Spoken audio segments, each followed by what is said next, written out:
Welcome to SR Tech YouTube channel. Remember to subscribe to this channel as we feed with latest and amazing information you might not be aware of. In today's video, we shall be looking at 10 special concepts of Titanic. The Titanic is probably the most legendary ship in human history, or at least one of them. She's famous in particular for the extraordinary and tragic sinking, but even before this, she was a famous ship, and you might be wondering what set her apart from the other ships of the time. Many things made the Titanic unique, but her extraordinary size is undoubtedly the top factor.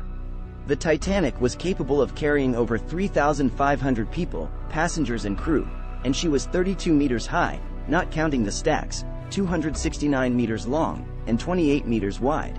She had elevators and a gym on board. In this video, we're going to check out more about what made the Titanic so unusual and why there was so much interest in and admiration for this ship. Let's look at the top 10 special concepts of the Titanic ship. Number 1. Elevators and telephones.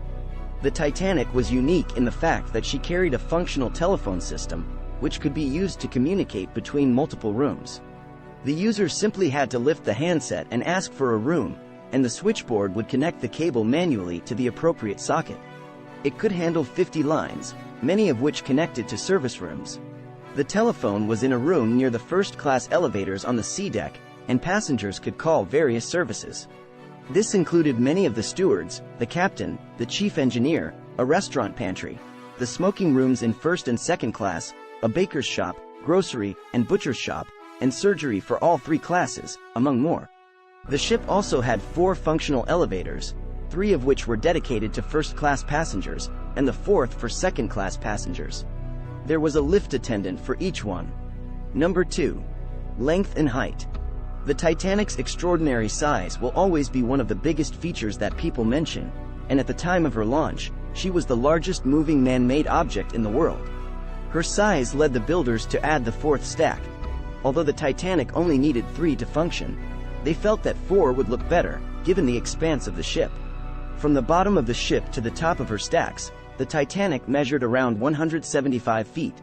Each of the stacks was around 62 feet tall, and the height from the water to the deck was around 60 feet. Ships since have dwarfed the Titanic, but there's no doubt that this ship was a phenomenal feat of engineering and design, especially for her time. Number 3. Electricity in the rooms.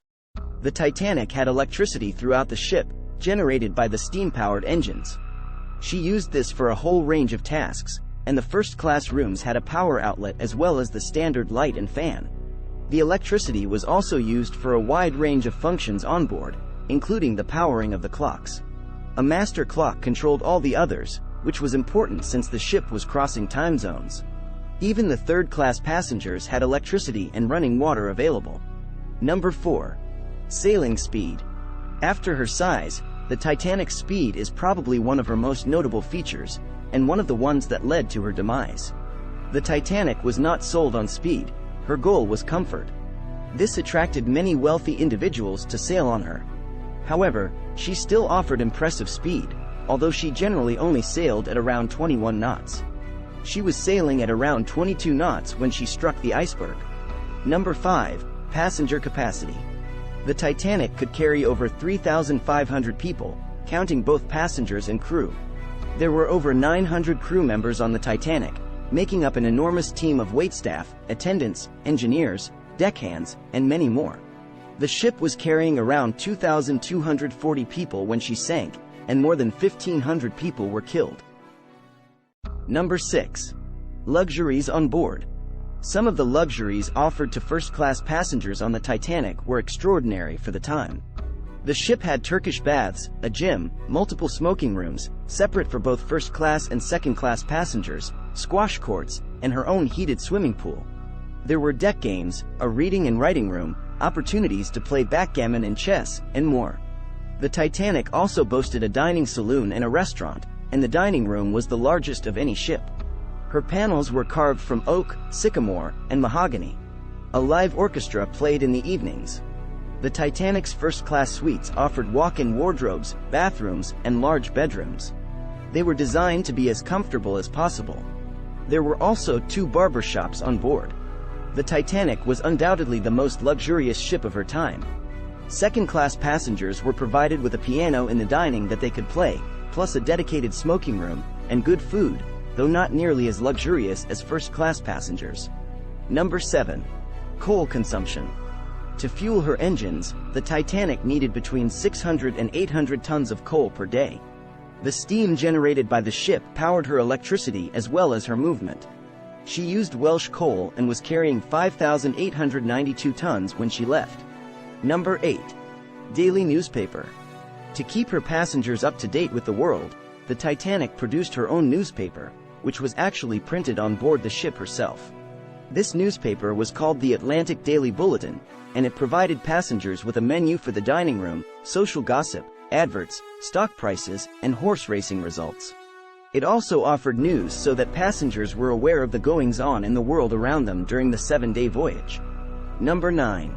Mail carrying. If you've ever wondered what the RMS in RMS Titanic stands for, it's Royal Mail Ship.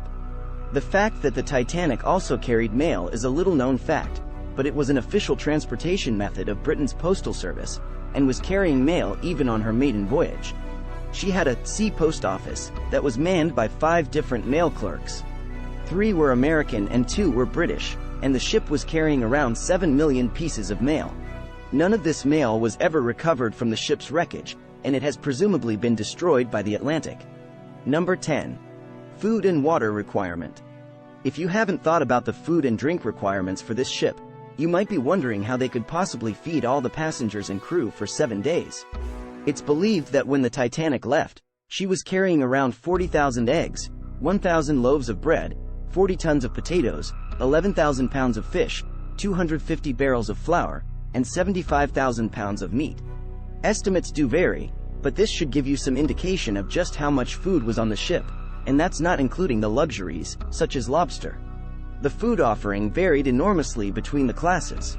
The first-class lunch menu includes things like galantine of chicken and veal and ham pie, while the second-class menu offers grilled ham and fried eggs and soda scones. Passengers in third class got sweet corn and boiled potatoes.